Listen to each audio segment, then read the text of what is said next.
jelema menta wiridan ka kiai kula menta wiridan naon tuh wiridan paranti sugih siapa lamun sugih ya sana moal kuat mawa sugih dasar wali numerena wali dibere wiridanana paranti datang ke Allah ya bae wiridkeun naon wiridana innama amruhu idza arada syai'an ay yaqula lahu kun fayakun fasubhanalladzi biyadihi malakutu kulli syai'in wa ilaihi turja'un wiridnya ieu nya engke sugih-sugih engke bakalna sabaraha kiai sapetingna 1000 Ba amat 1000 sabare baca 1000 dibaca kunyana 1000 Bismillahirrahmanirrahim subhanalladzi biyadihi malakutu innama amruhu idza arada syai'an yaqula lahu kun fayakun subhanalladzi biyadihi malakutu kulli syai'in wa ilaihi turja'un terus we dibaca kunyana saeuting 1000 salila 113 poe mun dibikeun ka urang dieu olab asana moal kuat urang dieu Bismillahirrahmanirrahim innama amruhu idza arada syai'an yaqula lahu kun fayakun fasubhanalladzi biyadihi malakutu kulli syai'in wa ilaihi turja'un barang geus meunang 113 poe lada lain deui hate begitu rada lain deui teu hayang kana dunya nu tadina hayang sugih jadi teu hayang kana dunya teu hayang teh teu hayang sama sekali bebeja deui ka kiaina kiai kula kuari mah teu hayang geus sabarna mah kana dunya ngan kula hayang ka hiji awewe kula bogoh jasa ka awewe lamun kula teu kawin jeung eta asana kula mah hancur ye hirup eueuh deui harapan teh ewal teh eta oh jadi sia bogoh jasa ye wiridkeun nya naon innama amruhu idza arada syai'an yaqulu lahu kun fayakun subhanalladzi biyadihi malakutu kulli syai'in wa ilaihi turja'un eta keneh eta deui udah emang wiridana ngau loba omong sia mah dua wiridan si kos kitu ayo geus tujukeun ku sia tujukeun ku bismillahirrahmanirrahim amruhu idza arada syai'an yaqulu lahu kun subhanalladzi biyadihi malakutu kulli syai'in tak geus tanyana 1000 sapeting eta mah pelet mah teu kudu 113 poe ngan 7 peuting doa dak dumadak nyana teh hampang awak begitu hampang awak teh peureum bisa hiber ieu mah hiber aing anu nembak moal cek kena ieu hiber pluk datang ke Mekah aing datang ke Mekah wiridan ieu masyaallah terus tawaf aing keur tawaf awewe teh awewe anu kunyade dipake ka hayang aya keur tawaf deui iya oranganan tumpuan hatiku ada di sini cekeun jangan langsung tawaf beres tawaf ngobrol neng aing neng ieu bisa ka dieu kumaha bisa ka dieu kula mah wiridan tisa wiridanna ti guru kula di ditu di Indonesia Kiai Anu wiridanna naon innama amruhu idza arada syai'an yaqulu ai kakak sarua aing ge wiridan wiridan bisa jadi koski ka hiji nomor kadua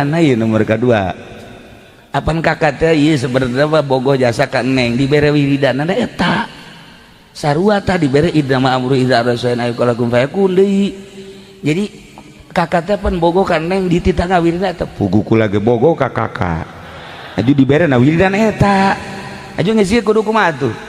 jadi jak kuari mah berubah hiji teu hayang kana dunia cek eta awewe nomor kadua kuari berubah bogohna ka Allah jadi kakak kuari teu bogoh saeutik-eutik acan aing ge sarua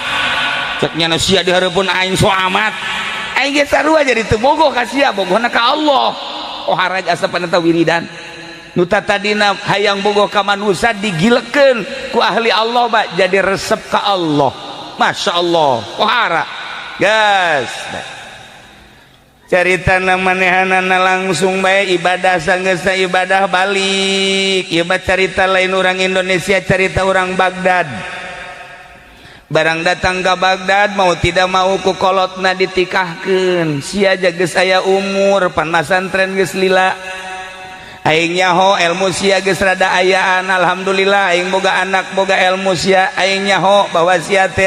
ditaluturkeun ku jelema nu hayang ngaji ka sia ngan aing mah ieu cek indungna can punah can lantis lamun sia can kawin ku aing sia dikawinkeun. Tuh pilihan abah pilihan ibu mangga abdi pokona deuk nurut jasa akhirnya dikawinkeun. Awewe pan lamun dikawinkeun wedakna kandal jasa. Beuh, luar biasa eta pipi ku herang-herang teu nyaho jero nama kos kumaha. Nu penting mah herang bae geus. Kutuna ge kutu geus teu wani. Sireum si Soledad aya sireum ge ka dieu hajut si Soledad ngobrol jeung babaturan aing teu sanggup ti Soledad cek. Heuh aing ge sarua. Rapih jasa. Keceritakeun mah dikawinkeun bae geus dikawinkeun ramean magrib selesai isya salakina mantes di masjid pamajikanana kacai beres kacai dikumbah nyana salat isya beres salat isya langsung ka kamar berbaring salakina asup ka kamar biasa endek malam pertama. Barang didelek ku salakina beda beungeutna jeung tadi beurang. Tadi beurang mah ku lesang-lesang teuing, barang didelek di kamar bopeng. Bolode bopeng. Ieu mah beak, ieu mah buak, bopeng. Bopeng kabeh we sabeget bopeng. Bolode deus go gede cinggir. Cek nyana teh salah teh si dedegan aing ye. Ja tadi mah ku geulis teh ya. Ima bopeng langsung pemajikanana Noel ka salakina biasa Noel biasa bae cak salakina teneng hampurannya kunaon ka kamar rada kurang deuleu jadi teu pati ka deuleu nanaon ge remeng-remeng hampurannya bungaheun jasa tah pemajikanana berarti aing bopeng teu ka deuleu ye bungaheun jasa alhamdulillah cek majikanana beuki pede bae nya di hareupeun salaki tadi teh barada ditutup-tutup barang ngadenge salaki kurang deuleu atuh diemrak-emrak teu kadeuleuan ieu isuk biasa ngobrol isukna biasa ngobrol terus ngobrol deui kak ai kakak kurang deuleu teh emang tikeur ieu apa kakara kuari-kuari ngadadak cek nyana keur ieu mah teu ngadadak aju kieu kakak ieu masyaallah cek nyana teh geus kieu meureun ti Gustina atulah ka geus nemah bae sebulan 2 bulan setahun tapi nyana dirahasiakeun bae ari maca Quran mah maca kitab jangan teu buta ieu tapi ka pamajikan mah asal deukeut bae ka pamajikan bubutaan malah leumpang ge mentara dari tungtun ka pamajikan mentara dari tungtun mitohana ge mitohana ngomong eta salaki sia emang sebenarnya rada kurang deuleutan heueuh bah nyana rada kurang deuleu ti keur ieu apa anyar pas kawin be bah